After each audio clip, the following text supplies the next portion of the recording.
Hi అండి. Welcome back to Vimala Vangala vlogs. నేను మీ విమల. నేనైతే ఇక్కడ సామలు అంటే ఇప్పుడు మిల్లెట్స్‌లో ఒక రకం అన్నమాట సామలు. సో, ఈ సామలతో అయితే రెసిపీస్ చూపిస్తాను. ఇక్కడ నేను సామలు, అరికెలు అన్నీ వాడతానండి. నాకు ఏ ఈ వారం ఏవేవి కావాలి అంటే అలాంటివన్నీ తెచ్చుకుంటాను. సో, ఇక్కడైతే నేను సామలు ఒక గ్లాస్ తీసుకొని మధ్యాహ్నము కిచిడి కోసం అయితే ఒక చిన్న గ్లాస్ నానబెట్టుకుంటున్నానన్నమాట. ఒక గ్లాస్ సామలు, అందులో ఇంకా వీలైతే హాఫ్ గ్లాసే సామలేసుకొని గూడా ఒక గ్లాస్ పెసరపప్పైనా వేసుకోవచ్చు. చూడండి సేమ్ బియ్యం లాగే బట్ కాకపోతే చిన్నగుంటాయి. ఇంకోటి మీరు చూస్తున్నారో లేదో బియ్యం అంత వైట్ ఉండవు. ఎందుకంటే ఈ పైన పొట్టు దీనిలోకి అలానే ఉంటుంది. మనకి ఈ పొట్టు వల్లే మనకు షుగర్ లెవెల్స్ అనేవి కంట్రోల్‌లో ఉంటాయండి. ఫైబర్ ఎక్కువుంటుంది. సో, ఎప్పుడు గూడా సామల్ని కంపల్సరీ ఇప్పుడు నేను మధ్యాహ్నం 2కు చేసుకోవాలంటే మార్నింగ్ 7కే, 8కే నానబెట్టుకుంటానన్నమాట. సో, అలాగా నానబెట్టుకోండి. సో, ఇక్కడ నేను ఒక అందాజుగా వేసుకున్నాను పెసరపప్పు. ఒక గ్లాస్ సామలకైతే. అంటే కొంచెం ఎక్కువ వేసుకుంటే బావుంటుందని. అది మీ ఇష్టం. నా దగ్గర పొట్టు పెసరపప్పు అయిపోయింది. పొట్టు పెసరపప్పు ఉంటే మాత్రం ఏవైనా పొట్టువి వాడుకుంటేనే చాలా మంచిదండి. మనకి మా చిన్నప్పుడు నిజంగానే అంటే పెసులు, మా అమ్మ వాళ్ళ సైడ్ పెసులు, మినుములు అన్నీ వండుతాయి. సో, అప్పుడు జస్ట్ బ్యాళ్ళు పగలగొట్టి అవే వాడేటోళ్ళు. అది చాలా మంచిదన్నమాట పొట్టువి. ఎందుకంటే పొట్టు పెసరపప్పు, మినపప్పు వాడడం వల్ల అందులో మనకు బి కాంప్లెక్స్ విటమిన్స్ అన్నీ పొట్టు రూపంలోనే వస్తాయండి. సో, పొట్టువే వాడనీకి ట్రై చేయండి. సో, పొద్దునైతే నానబెట్టి పెట్టుకున్నాను. సో, దోసకైతే నేనిక్కడ నానబెట్టుకుంటున్నాను. 2 గ్లాసుల సామలైతే వేశాను. సో, 2 గ్లాసుల సామలకు ఒక హాఫ్ గ్లాస్ శనగపప్పేసేసుకొని, ఒక గ్లాస్ మినపప్పయితే నేను పక్కన నానబెట్టుకుంటాననమాట. ఇగ చూడండి ఒక మీడియం 2 గ్లాసుల సామలకి ఒక 3/4 కప్పు వేశాననుకోండి గ్లాసు. కొంచెం మెంతులైతే వేసుకుంటున్నాను. ఈ శనగపప్పేస్తే ఏందంటే మంచి కలరొస్తాయి, క్రిస్పీగుంటాయి. దోసలు గూడా మంచిగుంటాయన్నమాట. ఒక 2 సార్లు మంచిగా వాష్ చేసుకోండి. మంచిగా కలుపుకుంటూ. అయితే ఈ సామలేందంటే మనము పిండి మిక్సీ పట్టుకునేటప్పుడు గూడా అంటే వాటర్‌లో జాలిచ్చడం అంటారనమాట. అంటే వాటర్‌లో నుండే కొంచెం కొంచెం పైకి తీసుకుంటా మనం జాలిచ్చుకోవాలి. ఎందుకంటే ఇవి సన్నగుంటాయి గదా! కొంచెమైనా లైట్‌గా అయితే ఇసుకైతే ఉందండి. ఎప్పుడు గూడా ఏ పప్పైనా సరే పెసరపప్పు గాని, మినపప్పు గాని అలానే జాలిచ్చుకోవాలి. ఇక్కడ నేను ఇందులోకి దోసలోకి ఒక గ్లాస్ నిండుగా మినపప్పయితే వేసుకుంటున్నాను. సో, నా దగ్గర పొట్టు మినపప్పు గూడా అయిపోయిందండి. ఈసారి ఊరికి పోతే ఎండల కాలమన్నా తెప్పించుకోవాలి, కొనుక్కోవాలి. సో, మీకు వీలైతే మీ అమ్మ వాళ్ళ ఊర్లోనే ఎక్కడైనా మీకు రైతుల దగ్గర పండినవి కొని కొంచెం క్లీన్ చేసేవాళ్ళుంటే అలా కొనుక్కుంటే మాత్రం చాలా మంచిది.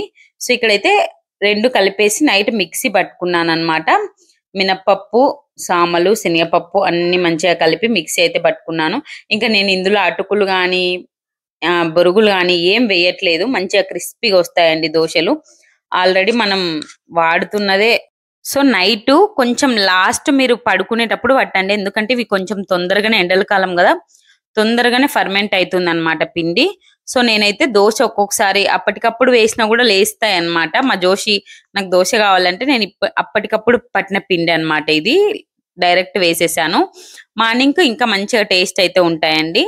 సో, ఇలాగ దోసలైతే మంచిగా మనం బియ్యం టేస్ట్ ఎలా ఉంటుందో అలానే ఉంటుందండి. ఏమంటే మనకి బియ్యం కంటే మనకి సామలు, మిల్లెట్స్ కొంచెం రేటు అది పబ్లిసిటీ వల్ల పెరిగినాయో, దేనికి పెరిగినాయో తెలవదు గానీ, ఇంకొకటి ఎక్కువ పంట రాదండి. ఇవి కొంచెం లైట్‌గా వర్షం పడినా పండుతాయి ఇవి. అరికెలు గానీ, సామలు గానీ, ఏవైనా ఊదలు గానీ, కొర్రలు గానీ, ఇవేంటివంటే మా రాయలసీమ సైడ్ ఇంతకుముందు బాగా వేసేటోళ్ళు. మా అమ్మ వాళ్ళ సైడ్ కూడా వేస్తారండి.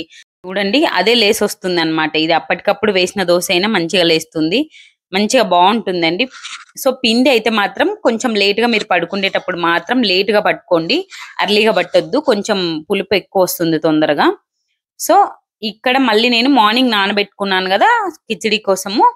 సో, అదైతే అందుకోసమయితే నేనిక్కడ కిచిడి చేసుకుంటున్నానన్నమాట.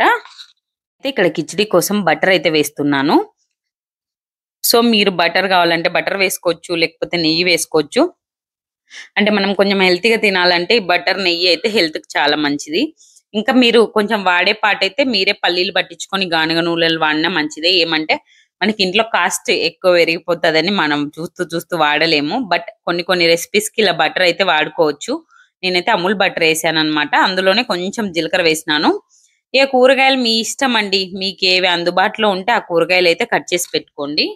ఇక్కడ బఠానీ, తర్వాత ఆలు లేదులెండి క్యారెట్టు, అంటే పచ్చిమిర్చి, ఒక టమాటో, మీ ఇంట్లో ఏవి లేకపోతే జస్ట్ ఒక ఆనియన్, పచ్చిమిర్చి, టమాటో వేసుకున్న చాలా బాగుంటుంది. ఇంకా టమాటో ఇష్టం లేని వాళ్ళు టమాటా లేకుండా అయినా చేసుకోవచ్చు. నేనైతే ఒక పెద్ద పచ్చిమిర్చి ఒక 2, 3 కట్ చేసి పెట్టుకున్నాను. ముందే కట్ చేసి పెట్టుకున్నాను అనమాట. బఠానీ, ఆనియన్, పచ్చిమిర్చి, క్యారెట్ అన్ని అయితే తరిగి పెట్టుకున్నాను. ఇవన్నీ వేసి కొంచెం బాగా ఫ్రై చేసుకోండి. మీ దగ్గర ఉంటే మంచిగా కరివేపాకు వేసుకోండి. కొత్తిమీర మాత్రం బాగుండదు, అంటే ఇందులో ఫ్లేవర్ అంత బాగుండదు అనమాట. కరివేపాకే బాగుంటుంది. ఈ కిచిడీలలో కొంచెం మిరియాలు గాని, మిరియాల పొడి గాని వేసుకుంటే చాలా బాగుంటుందండి. నేనైతే ఇక్కడ ఒక 2 ఎండుమిరపకాయలు వేసుకుంటున్నాను పోపులో, బాగుంటుందని చెప్పేసి. నేనైతే ఇక్కడ అంటే పొట్టు పెసరపప్పు రైస్ తో చేస్తే మిరియాలు వేసేదాన్ని, మళ్ళీ స్పైస్ ఎక్కువ అవుతుందేమో అని వేయలేదు. సో కొంచెం ఒక 5, 6 మిరియాలు గాని, మిరియాల పొడి గాని వేసుకుంటే పొంగల్లో చాలా బాగుంటుంది అనమాట. మేము పొంగల్ అంటాం పెసరపప్పుతో చేసేది.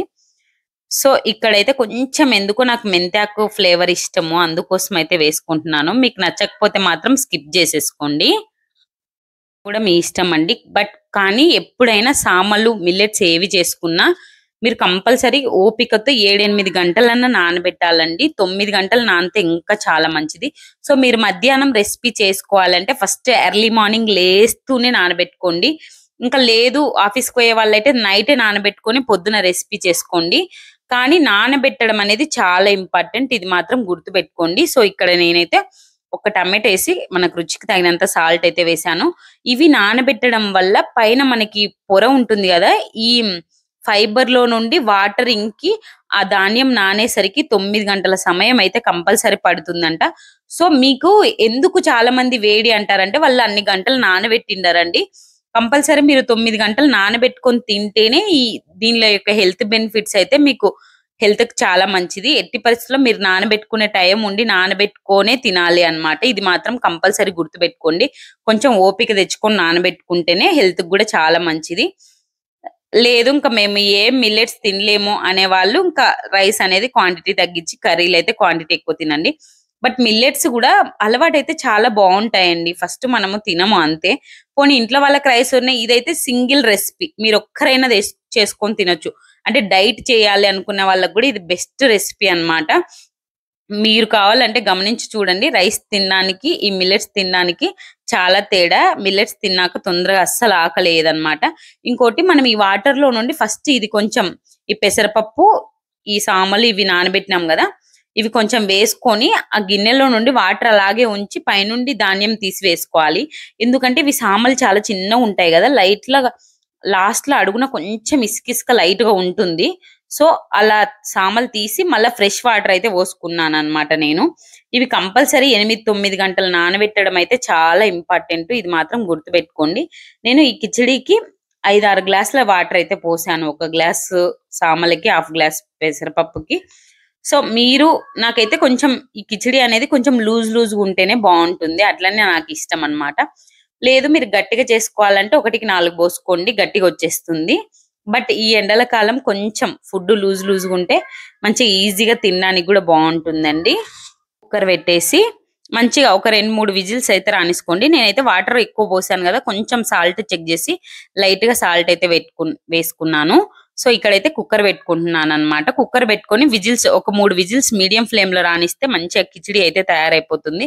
మీకు ఆఫ్టర్నూన్ గానీ నైట్ గానీ చాలా హెల్త్ కి ఈజీగా హెల్త్ బెనిఫిట్స్ బాగుంటుంది. షుగర్ అనేది చాలా కంట్రోల్లో ఉంటుంది. షుగర్ పేషెంట్స్ కి అయితే చాలా హెల్తీ ఫుడ్ అన్నమాట ఇది. బరువు తగ్గాలనుకున్న వాళ్ళకి కూడా చాలా హెల్తీ ఫుడ్ అన్నమాట. చూడండి ఇక్కడైతే నేను 3 విజిల్స్ తర్వాత తీసాను. కొంచెం గట్టిగా ఉంది, నాకు ఇట్లా గట్టిగా ఉండడం ఇష్టం ఉండదు అని చెప్పేసి. ఒకవేళ ఇలా తినాలనుకున్న వాళ్ళు ఉప్మా లాగా కూడా తినొచ్చండి, బాగుంటుంది. సో ఇక్కడ నేను ఇంకొంచెం వాటర్ పోసుకొని అయితే ఒక 2 మినిట్స్ మరి ఉంచాను పొయ్యి మీదనే. అయితే పైన మీరు కొంచెం నెయ్యి వేసుకొని, కాజు వేసుకొని, కొంచెం కరివేపాకు వేసుకొని పోపు వేసుకుంటే చాలా బాగుంటుంది. ఇంకా వాటర్ పోసుకొని ఒక 2 మినిట్స్ పెట్టినామనుకోండి మంచిగా లూజ్గా మంచిగా ఉంటుంది. ఇంకా అంటే కొంచెం లూజ్గా ఉంటేనే బాగుంటుంది కిచిడి. నాకైతే లూజ్గా ఉంటేనే ఇష్టం అన్నమాట, బాగా గట్టిగా ఉంటే తినలేను నాకు. ఇందులోకి ఇంకా మీ ఇంట్లో ఏమైనా రోటి పచ్చళ్ళు ఉంటే పెట్టుకొని తింటే ఇంకా చాలా బాగుంటది. లేదు అంటే కొంచెం నెయ్యి వేసుకొని, నెయ్యిలోకి కొంచెం కాజు, కొంచెం మిరియాల పొడి మిరియాలు వేసుకుంటే ముందే వేసుకోండి, కొంచెం కాజు, కొంచెం జీలకర్ర, కొంచెం కరివేపాకు వేసి పోపు వేసుకున్నారనుకోండి నెయ్యితోటి మంచిగా పైన మంచిగా క్రిస్పీగా వేయించుకున్న కాజు వేసుకుంటే చాలా బాగుంటుంది. పోపు వేసుకొని చాలా బాగుంటుంది. బట్ ఈ సామలు అయితే హెల్త్ కి చాలా మంచిది. ఇందులో ఫైబర్ ఎక్కువ ఉంటుందండి. అలాగే calcium, magnesium, vitamin B complex vitamins కూడా ఉంటాయి. అలాగే ఇందులో గ్లూటెన్ అనేది ఉండదు. చాలా మందికి గ్లూటెన్ పడని వాళ్ళు గోధుమలు మానేసి ఇలాగా మిల్లెట్స్ తింటే చాలా మంచిది అనమాట. సామలు తినడం వల్ల చక్కెర అంటే బ్లడ్ లో షుగర్ లెవెల్స్ కూడా చాలా కంట్రోల్లో ఉంటాయి అన్నమాట. హెల్త్ కి అయితే చాలా మంచిది. షుగర్ పేషెంట్స్ కి అయితే ఇంకా మంచిది అనమాట. సామలు తింటే ఫైబర్ కంటెంట్ ఎక్కువ ఉంటుంది కాబట్టి కాన్స్టిపేషన్ కూడా ఉండదు అనమాట. ఈ సామలు తినడం వల్ల హార్ట్ హెల్త్ కూడా చాలా మంచిదండి. సో ఇందులో మెగ్నీషియం, పొటాషియం ఉంటాయి కాబట్టి మన బ్లడ్ లో బీపీని కూడా కంట్రోల్లో ఉంచుతాయంట. అలాగే కొలెస్ట్రాల్ ను కూడా తగ్గిస్తాయంట అండి ఈ సామలు. సో అందరు తినడానికి అయితే ట్రై చేయండి. నేనైతే మళ్ళీ ఇదే సామలతో ఒక చిన్న గ్లాస్ సామలు తీసుకొని అంబలి అంటారు కదా, సో అంబలి ఈ ఎండల కాలం చాలా మంచిదండి, చాలా చలవ చేస్తుంది. ఇవైతే నేను ఒక గ్లాస్ సామలు తీసుకొని నైట్ పడుకునే ముందు నానబెట్టుకుంటున్నాను అనమాట. కంపల్సరీ 9 గంటలు నానాలి. సో ఇవి నానబెట్టే ముందు వాటర్ లో ఉండి కొంచెం పైనుండి తీసిన తర్వాత అడుగున చూడండి, మీకు కనిపిస్తుందో లేదో లైట్ గా నల్లగా ఇసుక అయితే ఉంది. సో ఇలా వాటర్ ఉంచి పైనుండి ఆ సామలు తీసేటప్పుడు అడుగున వాటర్ లో కొంచెం మనకు కనిపిస్తుంది. ఇలా అయితే జాలించుకోవాలి. జాలించుకోవడం వల్ల అంటే వాటర్ లో నుంచి ధాన్యం తీయాలన్నమాట. అదే జాలించడం అంటారు. జాలించిన తర్వాత బాగా వాటర్ ఒక 6-7 గ్లాసుల వాటర్ పోసుకొని నైట్ అయితే నానబెట్టి పెట్టుకోండి. సో ఎట్టి పరిస్థితిలో మీరు మార్నింగ్ చేసుకోవాలి అన్నప్పుడు నైట్ నానబెట్టుకుంటే చాలా మంచిది. గుర్తు పెట్టుకొని నైట్ నానబెట్టుకోండి. సో ఇక్కడైతే నేను నైట్ పడుకునే ముందు నానబెట్టాను 10 కల్లాగా. మార్నింగ్ అయితే మళ్ళీ ఆ వాటర్ తీసి నేను తాగేసాను అనమాట, హెల్త్ కి మంచిది అని చెప్పేసి.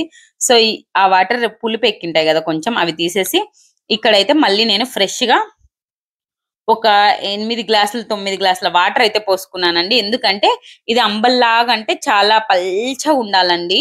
సో ఒక గ్లాస్ కి 7-8 గ్లాసుల వాటర్ పోసుకుంటే మంచిగా పల్చగా వస్తుంది. బట్ ఇది అంబలి లాగా చేసుకోవాలి అంటే ఇవి ఇప్పుడే ఉడకబెట్టేసి కుండలో వేసి అలాగే మార్నింగ్ నానబెట్టి కుండలో ఉడకబెట్టుకున్న తర్వాత కుండలో వేస్తే ఈవినింగ్ తింటే అసలు నిద్ర రాని వాళ్ళకు కూడా మంచిగా, అసలు ఎప్పటి నుండో నిద్ర రాని వాళ్ళకు కూడా నిద్ర వస్తుందండి. అసలు ఈ ఫుడ్ తింటే మాత్రం చాలా వేడిని తగ్గిస్తుంది. అసలు హెల్త్ కి చాలా అంటే చాలా బెనిఫిట్స్ అండి. ఒక్కసారి అయితే ట్రై చేసి చూడండి. ఇలాగా వారానికి ఒక 2-3 సార్లన్నా ఎండల కాలం ఇలా అంబలి తాగడం వల్ల చాలా మంచిది. సో నేనైతే ఇది ఇత్తడి గిన్నె అనమాట. ఇక్కడ పాలు పొంగినికి ఇత్తడి గిన్నెనే వాడతారు. సో నేను దీన్ని రైస్లు అలా వండుకోనికి వాడుతూ ఉంటాను. సో ఇక్కడ జస్ట్ ఒక 10 నిమిషాల్లో ఉడికిపోతాయండి. ఎందుకంటే 9 గంటలు నానతాయి కదా, జస్ట్ 10 నిమిషాల్లో ఉడికిపోతాయి. ఇక్కడ చూడండి మెత్తగా అయిపోయినాయి. ఇవి సన్న ఉంటాయి కాబట్టి మనకు కనపడదు. జస్ట్ అలా పట్టుకుంటేనే మెత్తగా అయిపోతాయి అనమాట. ఇన్ని వాటర్ అలాగే ఉంచాలి, అది మళ్ళీ చిక్కబడుతుంది గంజిలాగా. ఇలా చూడండి మెత్త అయిపోయినాయి. సో ఇలా ఉడకబెట్టుకున్న దానిలను కంపల్సరీ కుండలోనే వేసుకోవాలంటండి. మట్టి కుండలో వేసుకుంటేనే ఆ ఎయిర్ ఆక్సిజన్ బాగా అంది మనకి ఫర్మెంటేషన్ అయితే అవుతుంది ఈ ఫుడ్ అన్నమాట. సో ఇప్పుడు ఇది ఉడికిన తర్వాత చల్లారనిచ్చి మనం కుండలో అయితే వేసి పెట్టుకోవాలి. మార్నింగ్ ఉడకబెట్టుకొని ఈవినింగ్ వరకు పెట్టుకోవాలన్నమాట. సో ఇక్కడైతే ఉడికిపోయింది. నేనైతే స్టవ్ కట్టేస్తాను. కట్టేసిన తర్వాత కూడా ఇంత జారుడుగా ఉండాలన్నమాట. ఇలా ఉంటేనే అది అంత లూజ్ గా ఉండాలి అంబలి, అప్పుడే బాగుంటుంది. ఇది కొంచెం బాగా చల్లారిన తర్వాత ఇలాగ మట్టి కుండను కంపల్సరీ తెచ్చుకున్నాక నైట్ అంతా నానబెట్టి ఒకసారి క్లీన్ చేసి మళ్ళీ ఎండలో పెట్టి ఆ తర్వాత వాడుకోవాలండి. ఇంకా వీలైతే బియ్యం వాటర్ కూడా మరిగించి మళ్ళీ దానిని క్లీన్ చేసి పెట్టుకోవాలి. ఇక్కడైతే నేను కానీ ఎంత నానబెట్టినా లైట్ గా మట్టి స్మెల్ వస్తుంది, ఏం ఫీల్ కావద్దు, మంచిగా ఉంటుంది. సో ఇందులో మార్నింగ్ నుండి ఈవినింగ్ వరకు ఫర్మెంట్ చేసి కొంచెం పెరుగు అయితే వేసుకున్నాను. కొంచెం పెరుగు వేసి కలుపుకొని ఉప్పు పెరుగు మీరు ముందే కలుపుకున్నా పర్లేదు. నాకు ఆ రోజు పెరుగు లేక నేను ఈవినింగ్ కలిపాను. ఇలా ఆనియన్ తో తినండి, చాలా బాగుంటుంది. అసలు అంబలి మాత్రం చాలా టేస్టీగా ఉంటుందండి. ఈ వీడియో నచ్చితే సబ్స్క్రైబ్ చేసుకోండి.